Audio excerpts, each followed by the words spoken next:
নমস্কার বন্ধুরা, ড্রিম গার্ডেনে সবাইকে স্বাগত। আজ আপনাদের সঙ্গে যেটা আলোচনা করব সেটা হলো আমার ছাদ বাগানের কিছু গোলাপ নিয়ে এবং তাদের প্রুনিং কিভাবে করতে হয়। আমি রিসেন্টলি প্রুনিং করেছি, সেটা নিয়ে আপনাদের সঙ্গে আলোচনা করব। আপনারা যেটা দেখছেন এটা হলো আমার প্রায় 3 বছরের পুরানো গোলাপ মাস্কারা। এটা আজকে সকালেই আমি প্রুনিং করেছি।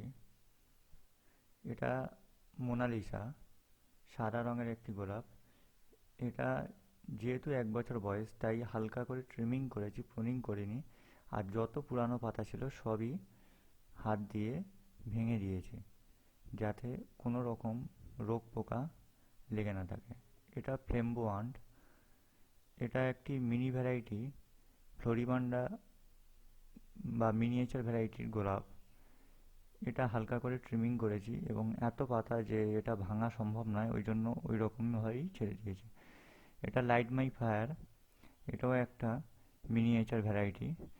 এটা 1 বছর বয়স, সেই জন্য এটা প্রুনিং না করে পাতাগুলোকে সব ভেঙে দিয়েছি এবং প্রচুর নতুন শুটস এসছে। এটা হলো ল্যাভেন্ডার সিম্পলিসিটি, এটাও 1 বছর বয়স, সব পুষ্পাঞ্জলি নার্সারি থেকে আনা।